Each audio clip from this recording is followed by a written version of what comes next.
Caio, no texto de Isaías 63 que você leu hoje, no verso 17, Isaías questiona por que Deus nos faz errar dos caminhos dele e por que ele endurece o nosso coração.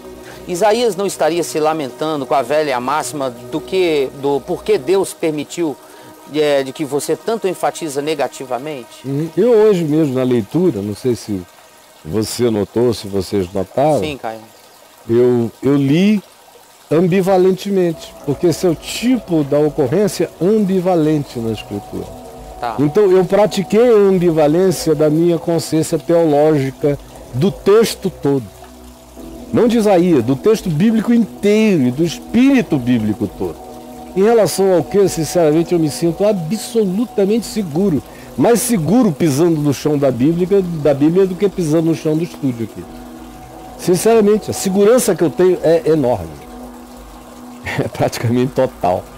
Você vê que eu chego aqui, eu não leio antes o texto, eu não me preparo para nada, eu escolho aqui na hora. Às vezes eu viro a página, não, vou ler esse aqui, vou comentar esse aqui, porque eu estou em casa. Na Bíblia eu estou mais em casa do que na minha casa, ainda tem coisa aqui em casa, tem cantinhos que eu às vezes ainda descubro, eu nunca tinha visto como esse cantinho cabe mais uma coisa aqui que eu não tinha notado. Na Bíblia eu não me sinto assim. Então na leitura de hoje, no texto que diz lá, por que nos deixas pecar, por que endurece o nosso coração, por que isso tudo, que jamais passaria por mim por passar, até porque Jesus usa a mesma linguagem. Ele usa em Mateus, na parábola do semeador semeando as 4 sementes, ele usa essa linguagem de Isaías, não é? Praticamente ele cita Isaías, dizendo que o Deus enviou torpor aos sentidos das pessoas, para que vendo com os olhos não vejam, ouvindo com os ouvidos não ouçam, e aquilo lhes subindo ao coração não discernam, para que porventura não venham a se converter e serem por mim curados. Ou seja, a construção do texto diz que foi Deus que fez, é o soberano Senhor. Mas a conclusão do texto diz que o endurecimento que veio da parte de Deus só veio porque o coração deles era pré-endurecido pela deliberação deles próprios. De modo que Deus endurece o coração de quem tem o coração endurecido. É como desde Faraó, que a quem Deus endureceu o coração porque o coração de Faraó era duro. E só que a linguagem é aquela linguagem impossível da Bíblia. A Bíblia não pode retratar, não consegue, não tem linguagem humana para retratar a escolha e o livre-arbítrio do homem acontecendo hoje, aqui no espaço-tempo agora, ao mesmo tempo em que eu, homem, que habito o espaço-tempo, estou decidindo agora, existo num lugar não lugarizável, num ambiente não ambientável, num ente não discernível, em algo que é sem existir, que é Deus, para quem passado, presente e futuro da história humana estão acontecendo simultaneamente. Que linguagem tem a pobre Bíblia para definir o indefinível?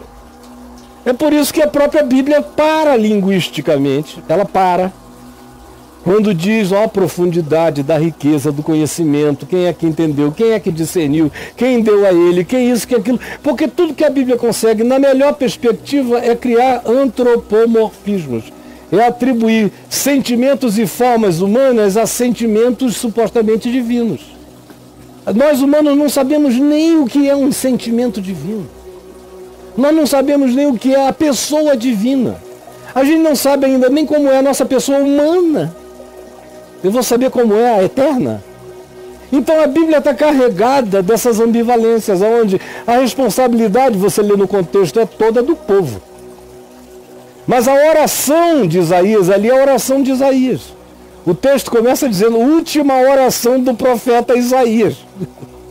A oração de Isaías é, porque endurece o nosso coração. Ele se inclui no meio do povo endurecido. É a oração de um cara humilde, que não diz, ó Deus, graças eu te dou, porque no meio de todos os endurecidos eu sou o único não endurecido. Ele está fazendo uma oração por ele mesmo.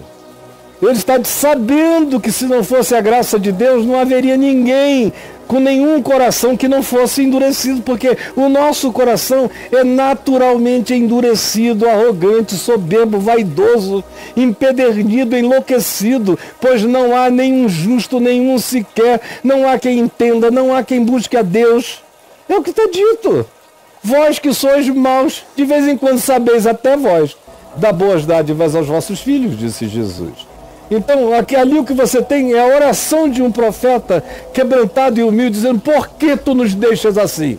Ao mesmo tempo, ele sabe que a responsabilidade é do povo. A profecia inteira dele foi exortando aquele povo e dizendo, se não vos arrependerdes, todos perecereis. É a ladainha repetitiva. Tanto é que no capítulo seguinte, que sobre os quais, os dois seguintes, eu falei quinta passada e sexta passada, quando eu acabei o de sexta, o Braulio falou assim, pelo amor de Deus, aqui no intervalo, esse Isaías esmaga todo mundo. Foi. Porque não ficou nem raiz nem ramo. Sabe qual é o problema de vocês? Vocês não conhecem o todo. Vocês leem um versículo e aí fazem de um versículo um problema. Quando no contexto antecedente aquele versículo estava iluminado e no contexto posterior ele vai ser ainda muito mais esclarecido. Agora, a Bíblia vive esse dilema de fazer a voz divina caber no entendimento humano e de misturar o que é palavra divina com resposta do sentimento humano, dizendo, ó Deus, até quando? Por que nós somos assim? Por que tu nos deixas ser assim? É aquela vontade que todos nós temos. Você nunca entrou no quarto e disse, ó Deus, por que eu sou assim? Me muda, me transforma. Eu sou um pecador. Você nunca fez isso? É igualzinho que você faz. Eu já fiz isso 1 trilhão de vezes. E não estou transferindo para Deus a responsabilidade sobre a dureza do meu coração. Eu só fico dizendo, ó Deus, tem misericórdia de mim, não me deixa pecar contra ti. Como se fosse Deus que me fizesse pecar contra ele. Mas é a única linguagem que eu tenho para dizer a Deus que eu abomino aquilo que potencialmente eu faço. Isso, um clamor. É só isso. Tá bom, minha gente? Show de bola. Caio, às vezes, é uma outra pessoa, uma outra mulher, ela fala assim, às vezes, Caio, me vem ideias que eu diria que são diabólicas e sempre me sinto culpada quando isso acontece. E é possível eu não ter essas tentações, Caio? Como fazer isso? Qual a diferença entre tentação e pecado? Onde um termina e onde começa o outro? O pecado é quando eu agasalho do meu coração, dou razão àquilo no meu coração e digo, é assim mesmo, e tenho dentro de mim a determinação de fazer, tão somente eu tenho a chance de praticar. Aí o pecado já está realizado, consumado dentro de mim, mesmo que eu não tenha feito nada prático, né? Só o fariseu é que diz que o pecado só vira pecado se você for lá e consumar o ato. Sim, eu já vi evangelistas que contratavam prostitutas para irem para a cama com ele, aí ele fazia sexo oral na prostituta, a prostituta nele, a prostituta o lambia todo, ele a prostituta. E ele ia embora e dizia para a prostituta, graças a Deus eu me satisfiz sem pecar. Aí a prostituta, mas por que isso? Porque eu não introduzi em você, eu não ejaculei dentro de você. Isso é que seria o pecado. Isso seria o pecado. Fariseu é que é assim. Religioso é que é assim. Eu já ouvi isso, brother, creia, centenas de vezes. Centenas. Não foram poucas. Não, tem muita gente que até hoje vem com esse argumento. Agora, tentação, meu Deus, tentação é tudo aquilo que passa na minha cabeça e que a minha consciência reconhece como sendo um pensamento que se desvia do objetivo da justiça, da verdade, do amor e do que é bom. Isso é tentação. A tentação é ficar seduzido na direção daquilo que não é vida. Que não é verdade, que não é justiça, que não é amor, que não é reto, que não é fiel, que não é leal. Né? Isso é tentação. E como eu disse há pouco, mesmo que o diabo saísse eternamente de cena, basta deixar os humanos como os humanos são, que a tentação continua. Não vai mudar. Do mesmo jeito, até porque o diabo não precisa mais de diabo na Terra. Existem milhões de diabos humanos no planeta.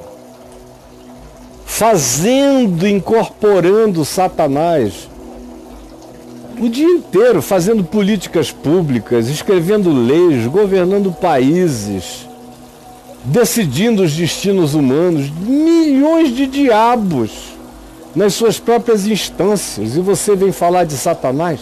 Está lotado de diabo humano. Satanás pode sair de férias para Andrômeda, para o resto da história da civilização, porque os diabos, os que são a imagem e semelhança de Satanás na Terra, são milhões e milhões e milhões. Muito mais do que os que buscam conscientemente viver a imagem e semelhança de Deus, que se manifesta segundo Jesus, homem, segundo o Evangelho. Aquilo é como Deus vê um homem que pode ser homem. É em Cristo, Filho do homem. O resto é desvio. E é só que esse desvio pode chegar ao ponto de que o indivíduo exista como um diabo humano na Terra. Se você quiser saber mais sobre isso, entre no meu portal e escreva Diabo Humano. Vamos lá Diabo agora. Humano. Caio Fábio. E aí, vocês todos. Diabo Humano. Vamos ver lá o que sai daí. Diabo Humano. Eu tinha digitado de voz para outra amiga. 523. Diabo Humano. Olha aí, a primeira já é o Diabo Humano. 2019. Então, dá uma chegadinha 2009, aí. E divórcio, que foi o que você tinha botado lá? Eu tinha botado de voz por causa daquela outra amiga do marido, mas já passou. 223. 523 para Diabo Humano, ok? Então vamos lá, né? Tem um texto específico lá. O Diabo Humano. Olha. É. Ei, rapaz. Essa coisa de dizer que foi Satanás, desculpa. Este ano, agora, em julho, vai fazer 46 anos que eu não faço outra coisa a não ser pregar o Evangelho e ouvir pessoas. Pregar o Evangelho e ouvir pessoas.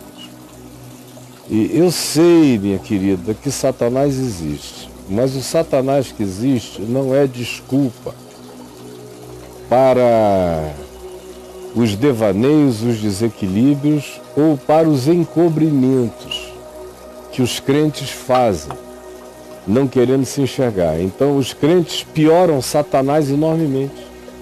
Quando atribuem tudo a Satanás, Satanás fica infinitamente pior do que Satanás é. O Satanás dos crentes não tem igual, porque toda maldade humana é Satanás. O cara não se enxerga, Satanás é o bode expiatório de toda a humanidade. E quem usa Satanás como recurso para se explicar para os outros, não cresce, não amadurece, não vira gente. Não deixa jamais de ser um menino idiota, uma menina tola, boba. Para homens e mulheres adultos, Satanás existindo ou não, ele não faz parte da minha narrativa, nem da minha solução, nem da minha autorresponsabilização, nem das escolhas que eu faço em favor da vida. Mesmo admitindo que eu sou o Satanás de mim mesmo. Quando, tendo consciência das coisas, faço essas coisas contra mim mesmo. E não adianta dizer que foi tentação, porque tentado todo mundo é. Mesmo que Satanás deixe de existir, a ausência de Satanás não acaba com as tentações. Porque, como diz Tiago, cada um é tentado não por Satanás, cada um é tentado pela sua própria cobiça. Está lá, leia a epístola de Tiago, no capítulo 1. Quando alguém for tentado, não diga que foi tentado por Deus, nem diga que foi tentado por Satanás, porque você foi tentado por você, pela sua cobiça. Aqui se separam os meninos dos homens. Sei que é duro, filha, mas sem diálogo e verdade, vocês não vão a lugar nenhum. Você pode até, no momento, dizer, tá legal, foi Satanás, vamos lá, e vamos... Bola pra frente. Bola pra frente, mas... Daqui a 1 ano, 2, 3, o que ele chama de Satanás, que na realidade é a sombra, a pulsão não tratada, não trazida para a luz, não vocalizada na verdade de Deus, vai voltar. E vai voltar, como Jesus disse, com companheiros 7 vezes piores. Isso. Casa varrida e ornamentada, quando tem o seu refluxo, o seu retorno vem muito pior do que no início. É só o que eu posso lhe dizer, eu não sou adivinho, eu só olho a vida a partir da lógica do Evangelho, da filosofia, da psicologia perene da verdade de Jesus.